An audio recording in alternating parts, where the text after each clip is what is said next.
In my last video, I showed how I make spawn blocks using reusable shopping bags. After a month, those blocks are now ready to use as spawn. I'm going to use some of them to inoculate straw and eventually fruit oyster mushrooms. Initially, the shopping bags were full of loose, fluffy material.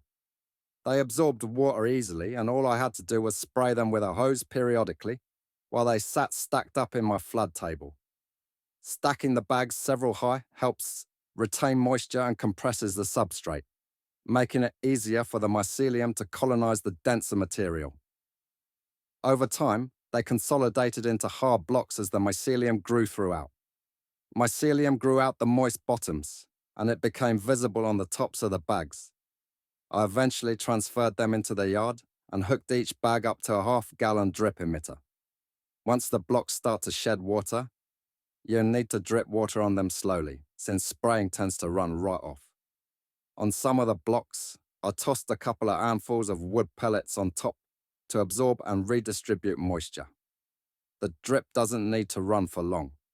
I'm currently running it for 30 seconds every 26 minutes using a programmable smart plug. Despite being in full sun, some of the blocks started fruiting. I was able to pick enough mushrooms from one of the bags to make dinner. The first step to making straw logs was to pasteurize a bale of straw. You should use clean chopped straw. Straw quality is important. Pasteurization is a relatively simple process that eliminates fast-growing, competing organisms. I broke up a straw bale and placed it into a 55-gallon drum.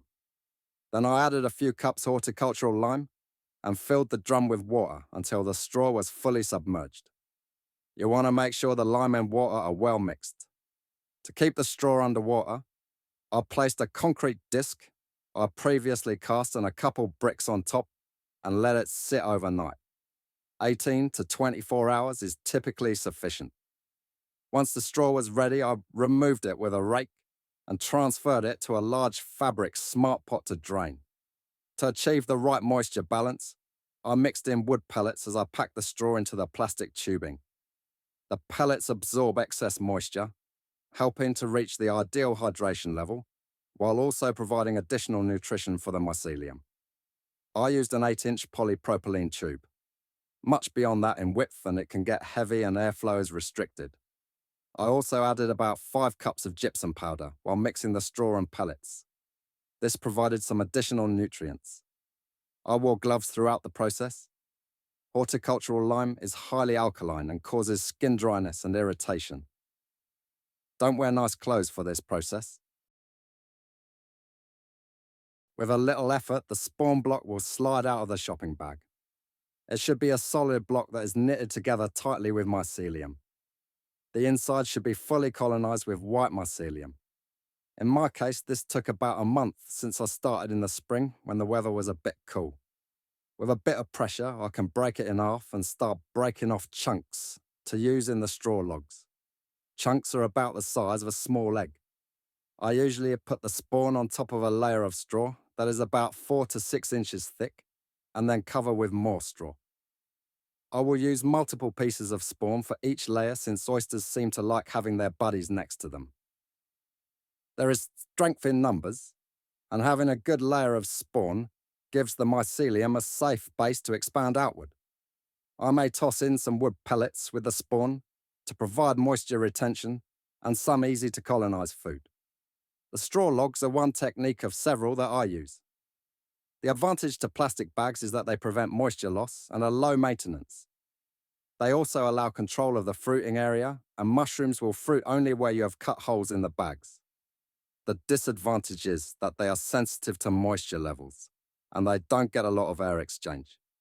If you make a bag too wet or too dry, it will fail.